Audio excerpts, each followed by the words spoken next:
একদম অনুষ্ঠান বাড়ির মতো চিকেন রেসিপি খুব সহজেই বাড়িতে কিভাবে তৈরি করবেন সেই রেসিপি আজকে করে দেখাবো। নমস্কার বন্ধুরা, কিচেন অপশনটাই চ্যানেলে আপনাদের স্বাগত। আমি এখানে পরিমাণ মতো চিকেন নিয়ে নিয়েছি। এই রেসিপিতে চিকেনের পিসগুলো কিন্তু বেশ বড় বড় হবে।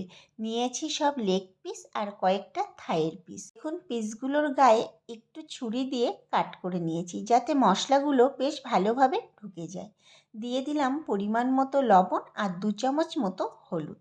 এখন সব কিছু মেখে রেখে 15 থেকে 20 মিনিটের জন্য রেস্টে রেখে দেবো। আমি আপনাদের এখানে 20 মিনিট পর দেখাচ্ছি। কড়াইতে বেশ খানিকটা তেল বসিয়ে দিয়েছি। তেলটা ভালো মতো গরম হয়ে গেলে চিকেনগুলোকে ভাজার জন্য দিয়ে দিলাম।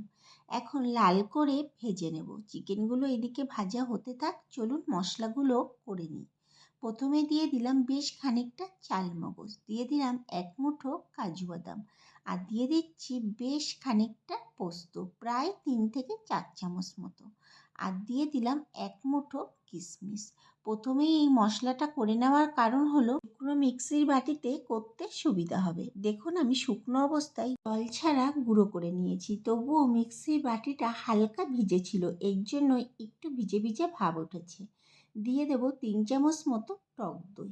এর মধ্যে দিয়ে দেব পরিমাণ মতো জল, ওই একদম সামান্য পরিমাণ দেব। এবার সব কিছু পেস্ট করে নেব। দেখুন আমার এখানে পেস্ট করা হয়ে গেছে। এখন ওই বাটির মধ্যেই দিয়ে দেব 4টে বড় সাইজের পেঁয়াজ, একটু বড় বড় করে কেটে নিয়েছি। এবার পেঁয়াজটাকেও পেস্ট করে নিয়েছি। চলুন এই মশলা দুটো করতে করতে আমার চিকেনগুলো কিন্তু লাল করে ভাজা হয়ে গেছে। যখন এরকম লাল হয়ে আসবে তখন চিকেনগুলোকে তুলে নেব। তেলের মধ্যে বাকি চিকেনগুলোকেও আবার ভাজার জন্য দিয়ে দিলাম। আমার এখানে চিকেনের পরিমাণ ছিল 1 কিলো। আমি এখানে 1 কিলো পরিমাপেরই কিন্তু সব মশলা দেখাচ্ছি। চিকেনগুলো ভাজা হতে থাক, চলুন বাকি মশলাগুলো আবার করে নিই। নিয়েছি আদা, রসুন, লঙ্কা। আমি এখানে 2 ইঞ্চি আদা, একটা গোটা রসুন, 5টা কাঁচা লঙ্কা আর 5টা শুকনো লঙ্কা নিয়েছি। এখন মশলাটাকে পেস্ট করে নিয়েছি। এবার নিয়ে নেব 2টো বড় সাইজের টমেটো। এবার টমেটোটাকেও পেস্ট করে নেব। আর আমি যে লঙ্কাটা ব্যবহার করেছি ঝালটা কম বেশি করে আপনারা আপনাদের প্রয়োজন অনুযায়ী করবেন। এইদিকে এই চিকেনগুলোও লাল করে ভাজা হয়ে গেছিলো। চিকেনগুলোকে তুলে নিলাম। এবার একটা বড় সাইজের কড়াই নিয়ে নিয়েছি। আগের কড়াইটা একটু ছোট হয়ে গেছিলো। কড়াইতে পরিমাণ মতো তেল দিয়ে দিয়েছিলাম। তেলটা ভালো মতো গরম হয়ে গেলে বেশ খানিকটা গোটা গরম মশলা ফোড়নে দিয়ে দিলাম। দিয়ে দিয়েছি এলাচ, দারচিনি, লবঙ্গ।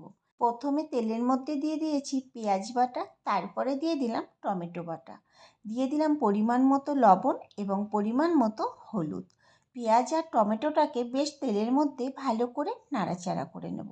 ওই 2-3 মিনিট মতো নাড়াচাড়া করে নেব। 2-3 মিনিট পর দেখুন কেমন শুকনো শুকনো ভাব চলে এসছে, জলটা পুরো শুকিয়ে গেছে। পেঁয়াজ বাটার যে জল আর টমেটোর যে জল জল ভাবটা সেটা শুকিয়ে গেলে তখন এর মধ্যে দিয়ে দেব আদা, রসুন আর লঙ্কা বাটা। দিয়ে দিলাম বাটিটা ধোয়া সামান্য পরিমাণ একটু জল। এখন মশলাটাকে বেশ ভালো করে কষে নেব। গ্যাসের ফ্লেমটাকে মিডিয়ামে রেখে কষতে হবে। আর মশলাটা যদি বারে বারে শুকিয়ে যায় সামান্য সামান্য জল দিয়ে কিন্তু মশলাটা কষাতে হবে। একটু কালারের জন্য দিয়ে দিলাম কাশ্মীরি লঙ্কার গুঁড়ো, ওই 1.5 চামচ মতো কাশ্মীরি লঙ্কার গুঁড়ো ব্যবহার করেছি। এখন মশলাটাকে বেশ ভালো করে কষতে হবে। দেখুন মশলাটা কিন্তু আস্তে আস্তে তেল ছাড়তে শুরু করে দিয়েছে। আমি এখানে ওই 7 থেকে 8 মিনিট মশলাটাকে কষিয়ে নিয়েছিলাম। যখন এরকম পর্যায়ে চলে আসবে তখন দিয়ে দেব কাজু, পোস্ত, চালমগজ আর টক দই দিয়ে যে পেস্টটা করে রেখেছিলাম সেই মশলাটা, আর দিয়ে দিলাম সামান্য পরিমাণ একটু চিনি। তবে এই সময় গ্যাসের ফ্লেমটাকে একদম লোতে রাখতে হবে, যেহেতু টক দই ব্যবহার করেছি, নয়তো টক দইটা কেটে যেতে পারে। এইভাবে নাড়তে হবে। আর যখন দেখবেন এরকম তেল ছেড়ে গেছে, মানে 3 থেকে 4 মিনিট নাড়াচাড়া করার পরেই দেখবেন এরকম তেল ছাড়তে শুরু করেছে, তখন ভেজে রাখা চিকেনগুলোকে মশলার মধ্যে দিয়ে দেব। মশলার মধ্যে চিকেনগুলোকে দিয়ে বেশ ভালো করে কষে নেব। আরও কিন্তু আমি 5 মিনিট মতো মশলার মধ্যে দিয়ে কষে নিয়েছিলাম। 5 মিনিট পর গ্যাসের ফ্লেমটাকে একদম লো করে দিয়ে 10 মিনিটের জন্য ঢেকে দিয়েছি। 10 মিনিট পর ফিরে আসলাম। এখন একটু নেড়ে নেব। এরকম ঢেকে ঢেকে করলে চিকেনটাও বেশ সুন্দর নরম হবে আর তার সাথে সাথে মশলাটাও ভালো কষা হয়ে যাবে। দিয়ে দিলাম হাফ চামচ মতো জায়ফলের গুঁড়ো। সব কিছু ভালো করে মিশিয়ে আবারও 10 মিনিটের জন্য ঢেকে দিয়েছিলাম।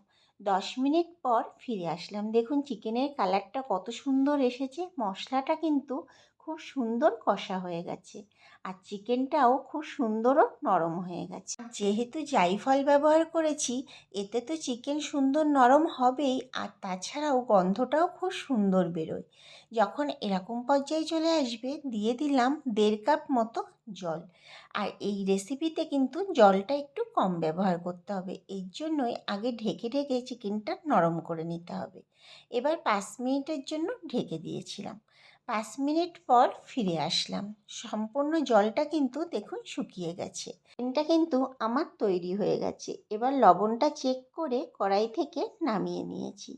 তৈরি হয়ে গেল অনুষ্ঠান বাড়ির স্টাইলে চিকেন কষার রেসিপি। আর এই রেসিপি কোনো কিছুর সাথেই আপনারা পরিবেশন করতে পারবেন, সব কিছুর সাথেই ভীষণ ভালো লাগবে।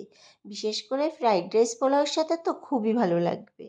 একবার হলেও এইভাবে বাড়িতে তৈরি করে দেখতে পারেন, খেতে ভীষণ সুস্বাদু হয়। আর ভিডিওটি ভালো লাগলে আমার চ্যানেলটিকে সাবস্ক্রাইব আর ফেসবুক পেজ থেকে দেখে থাকলে পেজটিকে ফলো করে দেওয়ার অনুরোধ রইল। দেখা হচ্ছে নতুন একটি ভিডিওতে।